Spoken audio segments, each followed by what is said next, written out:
விவசாய நிலம் முப்போகம் விளையிறது, நீர் நிலைகள் அதிகம் இருக்குது, கால்வாய் கம்பன் கால்வாய்னு ஒரு இது இருக்குது, பெரிய ஏரி இருக்குது. இதெல்லாம் அழிச்சிட்டு அது மேலே ஏர்போர்ட் கட்டினீங்கன்னா சென்னைக்கே பாதிப்பு. அது வெள்ள பாதிப்புலேருந்து பல விஷயங்கள் இருக்குது.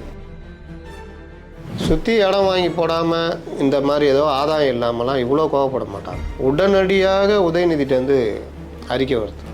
அவர் எதுக்காக அறிக்கை விட்டு பார்த்துருக்கீங்களா? உதயநிதி ஒரு பக்கம் அறிக்கை, ஸ்டாலின் ஒரு பக்கம் அறிக்கை. 90% இடங்களை கையகப்படுத்தின பிறகு இந்த திட்டத்தை நிறுத்துறீங்களே, இளைஞர்களுடைய எதிர்காலம் பாதிக்கும். அது 10 லட்சம் கோடி ரூபா முதலீடு எடுத்தீங்களே, அப்புறம் அது ஒன்றுமே நடக்கலையே. அன்றைக்கி இளைஞர்கள் எதிர்காலம் பாதிக்கலையா? யூடியூப்பில் வரதெல்லாம் உண்மைனா தற்கொலை தான் பண்ணிக்கணும். சும்மா உருட்டிக்கிட்டு இருக்கிறது இளைஞர்கள் பாதிக்கிறாங்க. பாதிப்பு யாருக்குன்னா இளைஞர்கள், எந்த இளைஞர்கள்னு தெரில. ஒருவேளை அந்த இடத்த சுற்றி வாங்கி போட்ட இளைஞர்களாக இருப்பாங்கன்னு நினைக்கிறேன். தப்பு பண்ணுறதுக்கான துட்டெல்லாம் கொடுத்துட்டானா அப்புறம் அவன் தப்பு பண்ண தான் செய்வான் தைரியமா. யார் கேட்பா? ஒரு குடும்பத்துக்கு 50 ரூபா சிலிண்டருக்கு குறைக்கிறதுக்கு கூட நீங்கள் தயாராக இல்லை. அவர் 6 சிலிண்டர்னாரு, இப்போ 3 சிலிண்டராக கொடுக்குறாரு. அவன் 50,000 ரூபா 1 லட்ச ரூபா சம்பளம் வாங்குவான். 1000 ரூபா உரிமை தொகை அவன் பொண்டாட்டி வாங்குவான். Plus TV, India's #1 QLED TV, crystal clear picture quality with 3-year replacement warranty, smart voice, smart entertainment. 4ஆம் தூண் நேயர்களுக்கு அன்பு வணக்கம். இன்னைக்கு நம்மளுடைய சிறப்பு நேர்காணலுக்கு வந்திருக்காங்க பிரபல மூத்த பத்திரிகையாளரும் அரசியல் விமர்சகருமான திரு அப்துல் முத்தலிப் சார் அவர்கள். வணக்கம் சார். வணக்கம் சார். சமீபத்தில் பார்த்தீங்கன்னா திமுக சேர்ந்த அமைச்சர் தங்கம் தென்னரசு அவர் என்ன சொல்லியிருக்காங்கன்னா, பரந்தூர் விமான நிலையத்தை நாங்கள் திட்டத்தை கொண்டு வந்தோம், தாவேக்கா ஆட்சியில் அதை ஏன் நீங்கள் ஸ்டாப் பண்ணீங்க அப்படின்னு ஒரு குற்றச்சாட்டை வைக்கிறாரு சார். இதை நீங்கள் எப்படி உண்மையிலே இந்த பரந்தூர் விமான திட்டம் ஸ்டாப் பண்ணது நல்லதுன்னு நீங்கள் நினைக்கிறீங்களா? மக்களுடைய நல்லதுக்காக தான் பண்ணியிருக்காங்கன்னு நினைக்கிறீங்களா? நாட்டுடைய வளர்ச்சிக்கு சில திட்டங்கள் தேவைப்படும். அது நம்முடைய விமான நிலைய விரிவாக்கன்றது அவசியம் தேவை. ஆனால் பரந்தூர் ஆரம்பித்ததுலேருந்தே பிரச்சனை. அது விவசாய நிலம் முப்போகம் விளையிறது, நீர் நிலைகள் அதிகம் இருக்குது, கால்வாய் கம்பன் கால்வாய்னு ஒரு இது இருக்குது, பெரிய ஏரி இருக்குது. இதெல்லாம் அழிச்சிட்டு அது மேலே ஏர்போர்ட் கட்டினீங்கன்னா சென்னைக்கே பாதிப்பு. அது வெள்ள பாதிப்புலேருந்து பல விஷயங்கள் இருக்குது. நீர்நிலைகளை அழிச்சிட்டு பண்ணுறதுன்றது சரியான இது இருக்காது. விவசாய நிலங்கள் 3 போகம் விளையிறது. அதனால் எல்லாம் அந்த மக்கள்லாம் எதிர்ப்பு தெரிவித்தாங்க. 1000 நாள் போராடினாங்க. இவர் போய் பார்த்தாரு. அதுக்கப்புறம் ஆய்வு பண்ணி இப்போ அந்த திட்டம் வேணான்ட்டார். அதுக்கு பதிலாக வேறு இடத்த செலக்ட் பண்ணி பண்ண போகிறோன்றாங்க.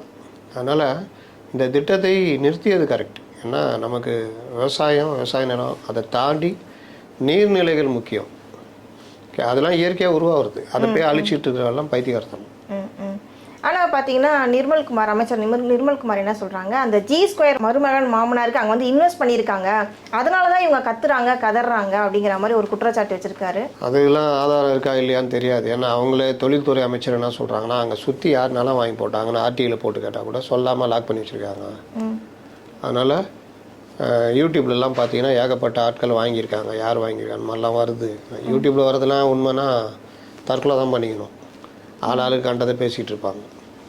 பிரபல நடிகர் செத்து போயிட்டார்னு ஒருத்தன் யூடியூப் போட்டு நேரம் தொடர்ந்து இந்த நடிகர் செத்து போயிட்டார், கவுண்டமணி சீரியஸ், விரைந்து சென்று பார்த்த ரஜினி அப்படிலாம் இதெல்லாம் பார்க்க வைக்கிறதுக்காக பண்ணுறது. உள்ளே போனால் ஒன்றுமே இருக்காது. அப்போ அதெல்லாம் யூடியூப்பில் வர நம்பினா என்ன வருது?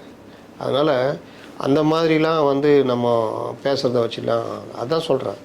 சட்டசபையில் பேசும்பொழுது கொஞ்சம் ஆதாரப்பூர்வமாக பேசணும். சபாநாயகர் இன்னைக்கு கூட சொல்கிறாரு, இவர்களை பரபரப்புக்காக பேசுகிறாங்க. ஒன்று அவர் அங்கேருந்து வேறு ஒரு இதை கேட்குறாரு, அப்புறம் அதெல்லாம் அவை குறிப்பில் நீக்கணுன்றாங்க. இந்த வாதம் ஓடிக்கிட்டு இருக்குது. ஆனால் சுற்றி இடம் வாங்கி போடாமல் இந்த மாதிரி ஏதோ ஆதாயம் இல்லாமலாம் இவ்வளோ கோவப்பட மாட்டாங்க. நேற்றுலாம் பார்த்தீங்கன்னா உடனடியாக உதயநிதிட்டேருந்து அறிக்கை வருது. அவர் எதுக்காக அறிக்கை விட்டு பார்த்துருக்கீங்களா? உதயநிதி ஒரு பக்கம் அறிக்கை, ஸ்டாலின் ஒரு பக்கம் அறிக்கை, வெளியில் இந்த டீம் பெரிய போராது, பெரிய பேட்டி. 90% இடங்களை கையகப்படுத்தின பிறகு இந்த திட்டத்தை நிறுத்துறீங்களே, இளைஞர்களுடைய எதிர்காலம் பாதிக்கும். அது 10 லட்சம் கோடி ரூபா முதலீடு எடுத்தீங்களே, அப்புறம் அது ஒன்றுமே நடக்கலையே. அன்றைக்கி இளைஞர்கள் எதிர்காலம் பாதிக்கலையா? அரசு வேலைகளில் 1 லட்சம் பேருக்கு வருடத்துக்கு வேலைன்ற மாதிரி சொல்லிட்டு வந்தீங்களே, சுத்தமாக வேலைக்கே எடுக்கல, உள்ள வேலைக்கே எடுக்கலையா? இப்போ ரிட்டையர் ஆகி போகிறாங்க, அந்த இடம் காலி ஆகுது, காலி பணியிடங்களே நிரப்பலையே. அப்போல்லாம் இளைஞர்கள் பாதிக்கலையா? கல்வி கடன் ரத்துன்னீங்களே, பண்ணவே இல்லையே. லேப்டாப்பு கூட அடுத்த கடைசி வருஷம் தேர்தல் டைமில் தானே கொடுத்தீங்க. அப்போல்லாம் இளைஞர்கள் பாதிக்கலையா? சும்மா உருட்டிக்கிட்டு இருக்கிறது இளைஞர்கள் பாதிக்கிறாங்க. பாதிப்பு யாருக்குன்னா இளைஞர்கள், எந்த இளைஞர்கள்னு தெரில. ஒருவேளை அந்த இடத்த சுற்றி வாங்கி போட்ட இளைஞர்களாக இருப்பாங்கன்னு நினைக்கிறேன். அவங்கள தான் இளைஞர்கள்னு சூசகமாக சொல்கிறாங்க போல். கடுமையான பாதிப்பு அது. அதனால் அது மேட்ரு இல்லை. உங்களுக்கு இது இல்லைன்னா இன்னொரு 3 இடம் ஏற்கனவே செலக்ட் பண்ணது இருக்குது. அதில் ஏதாவதா இல்லை புதுசாக ஏதாவது யோசிச்சிருக்காங்கன்னு தெரில. இதை தாண்டி மீனம்பாக்கத்தை கொஞ்சம் ஆல்ட்ரு பண்ணாலே இன்றைக்கி 2.5 கோடின்றது நாளைக்கு 4.5 கோடி பயணிகளை ஆப்ரேட் பண்ணுற மாதிரி வரும். அது உங்களுக்கு கொஞ்சம் 1 ஸ்டெப் ஃபார்வேர்டு. அதுக்கப்புறம் மற்றது யோசிக்கலாம். சார், அதிமுக ஆட்சியில் வந்துட்டு ஒரு ஸ்கீம் ஒன்று கொண்டு வந்தாங்க. அதாவது சென்னை டு சேலம் வந்து 8 வழி சாலைன்ற ஒரு திட்டத்தை கொண்டு வந்தாங்க. அதை வந்து திமுக வந்தோடனே ஸ்டாப் பண்ணிட்டாங்க. இப்போ தாவேகா வந்தோடனே திமுக திட்டத்தை வந்து ஸ்டாப் பண்ணிட்டாங்க அப்படிங்கிற மாதிரி ஒரு குற்றச்சாட்டு இருக்குது. அது ஒவ்வொரு கட்சியும் வரும்போது அவங்க கொண்டு வந்த திட்டத்தை ஸ்டாப்லாம் பண்ணலாங்க. 8 வழிச்சாலை எதிர்த்து பெரிய அரசியல் பண்ணாங்க. இவங்க வந்தோன்னா அது 6 வழிச்சாலையாக மாற்றினாங்க. மாற்றிட்டு அதில் இது பண்ணாங்க. அதனால் அது ஸ்டாப்லாம் பண்ணல. என்னென்னா இவங்களுக்கு அவங்களுக்கு என்ன வித்தியாசம்னா, அவர்கள் கொண்டு வந்த திட்டத்தை அதே கான்ட்ராக்டர், அதே டெய்லர், அதே கடை, அதே வாடகை. இவர்கள் கொஞ்சம் வித்தியாசமானவங்க. எல்லாத்தையும் அழிச்சிட்டு ஃபஸ்ட்லேருந்து கோடு போடுங்க. அதனால் இவர்கள் கமிஷன் கலெக்ஷன்லாம் வாங்க மாட்டேன்றதுனால அது எப்படி போகுதுன்னு தெரில. இது வரைக்கும் எதுவும் வாங்கலை அப்படின்ற மாதிரி போகுதுன்னு வச்சுக்கோங்க. அப்போ அரசுக்கு லாபம் தானே. கான்ட்ராக்டரும் ஒழுங்காக வேலை செய்வான். முன்னாடி அவங்க 2 பேருக்குள்ளே மாமா மச்சம் வர மாதிரி, நீ முடிச்சிட்டியா, சரி விடு நான் பார்த்துட்டேன். கிறிஸ்டி ஃபுட்டு அவன் வந்து முட்டை கொடுத்ததில் ஏகப்பட்ட முறைகேடுன்னு டிஎம்கே வந்து ஏடிஎம்கே பீரியடில் துள்ளுறாரு. அவ்வளோ பேசுகிறாரு. எப்படி செந்தில் பாலாஜி எதிராக பேசினாரோ அந்த மாதிரி. அதே கிறிஸ்டி ஃபுட்டு இவர் ஆட்சி வந்தோன்னா அவங்களுக்கு தான் கொடுக்குறாரு. இப்போ இவர்கள் ஆட்சிக்கு வந்தோன்னா அந்த கிறிஸ்டி ஃபுட்டில் கொடுக்கறதுக்கு ட்ரைலாம் பண்ணாங்க கொஞ்சம் பேர். அதுக்கப்புறம் என்னன்னு தெரில, அதை கொடுக்க மாட்டேன்னு சொல்லிட்டு இது பண்ணுறாங்க. அப்போ அந்த மாதிரி விஷயங்களில் முறையாக பண்ணால், இப்போ கிறிஸ்டி ஃபுட்டை என்ன சொல்லுவாங்க, எங்கள்கிட்ட இப்படி எதிர்பார்த்தீங்க பார்ட்டி பண்ணிட்டு அது. அதனால் நான் வந்து ஒருத்தன் தப்பு பண்ணுறதுக்கான துட்டெல்லாம் கொடுத்துட்டானா அப்புறம் அவன் தப்பு பண்ண தான் செய்வான் தைரியமாக. யார் கேட்பா? சாராயம் விற்கிறான், சாராயம் விற்றா தப்புன்னு போலீஸ் பிடிக்கணும். போலீஸ் அவன்கிட்ட மாமூல் வாங்கிச்சுன்னா அவன் சாராயம் விற்றானே அவனா போய் கம்ப்ளைண்ட் பண்ணால் அவனை கூப்பிட்டு சொல்லிடுவான், நீ சாராயம் விற்றனு ரொம்ப என்கிட்ட வந்து தொல்லை ஊற்றுனுக்குறான் என்ன பாருங்க. இப்படி தானே கஞ்சா விற்பனைலாம் சொல்லிட்டவங்களாம். ஒரு வேலூரில் ஒரு பாயை குத்தி கொண்டாங்கள்ல, இப்போ கூட ஏதோ ஒரு இடத்துல நடந்தது. அப்போ அந்த மாதிரி நீங்கள் இதெல்லாம் அவங்களுக்கு வேண்டிய ஆளுக்கு அடுத்து வரும்போது மாற்றிக்குவாங்க. என்னப்பா சொல்கிற அப்படின்னு. இப்போ கிறிஸ்டி ஃபுட்டுன்னா சொல்லும், எங்கள்கிட்ட நீங்கள் லஞ்சம் வாங்கலை, பார்ட்டி ஃபண்டு வாங்கலை, இல்லை கமிஷன் வாங்கலைன்னா நான் முறையாக முட்டையை கொடுக்க போகிறேன். இல்லாட்டி இவ்வளோ பெரிய முட்டைன்னு பேசிட்டு இவ்வளோண்டு முட்டை கொடுப்பேன். அந்த முட்டை யார் கேள்வி கேட்பா? அதனால் ஒரு நிறுவனம் ஒழுங்காக தான் வரும். அதுக்கிட்ட நீங்கள் ஓவராக போட்டு நெருக்குனீங்கன்னா அவன் என்ன பண்ணுவான்?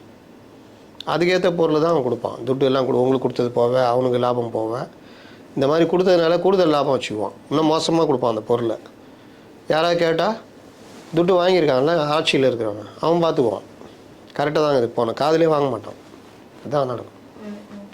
சார், இப்போ ஒரு ஸ்கீம் ஒன்று அனௌன்ஸ் பண்ணியிருக்காரு முதல்வர். அதாவது வருஷத்துக்கு 6 சிலிண்டர் கொடுப்பேன்னு சொன்னவர் இப்போ 3 சிலிண்டர் வந்து அன்னபூர்ணி திட்டத்து மூலமா கொடுக்குறேன்னு சொல்லியிருக்காரு. இது நீங்கள் எப்படி பார்க்குறீங்க?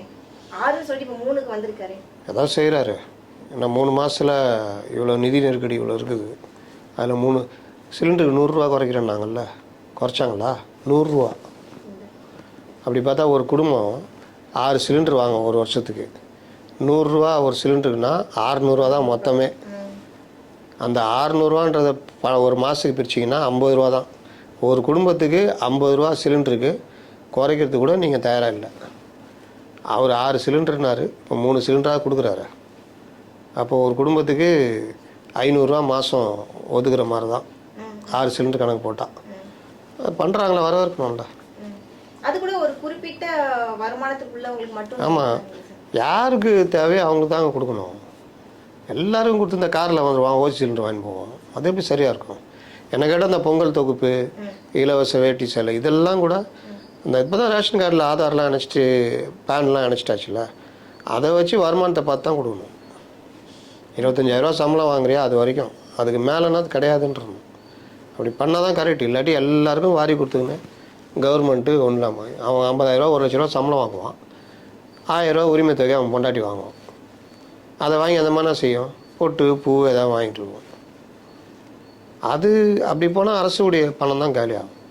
உண்மையிலேயே 1000 ரூபா தேவைப்படுறவங்களுக்கு போச்சுன்னா 100 பேர் இருக்கிறதுல 30 பேர் போச்சுன்னா அதான் கரெக்டு. மீதி 70 பேரை கழிச்சு விட்டுறணும். இங்கே என்னென்னா அரசியல், எல்லா பெண்களுக்கும் கொடு, இவங்களுக்கு ஏன் கொடுக்கல, அவங்களுக்கு ஏன் கொடுக்கல. கார் பஞ்சில் வேலை செய்கிற என் ஸ்டாஃப்லாம் வாங்குறாங்க. உண்மையான பயனாளிக்கு சில இடங்களில் போகல. ரொம்ப நன்றி சார், நிறைய விஷயங்கள் மக்களுக்கு புரியுற மாதிரி சொன்னீங்க. தொடர்ந்து பேசுவோம். நன்றி. நன்றி.